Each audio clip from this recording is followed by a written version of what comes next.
This is a really wonderful question.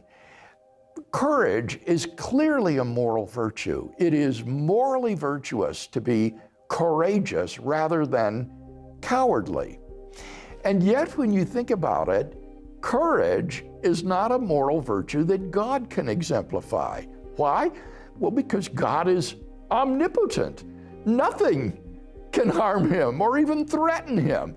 And therefore, he doesn't need to be courageous. Indeed, he can't exemplify courage. And so what that suggests, I think, Michael, is that while courage is a virtue exemplified by human beings, it is not what philosophers call a perfection.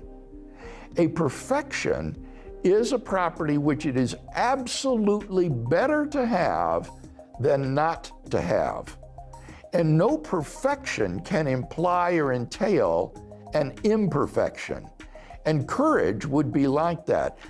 To be courageous, though a good thing, implies an imperfection, namely weakness or vulnerability or something of that sort. So courage, I would say, is not a perfection. It's not absolutely better to have than not, and therefore not an attribute that God, as a maximally great being or perfect being, exemplifies.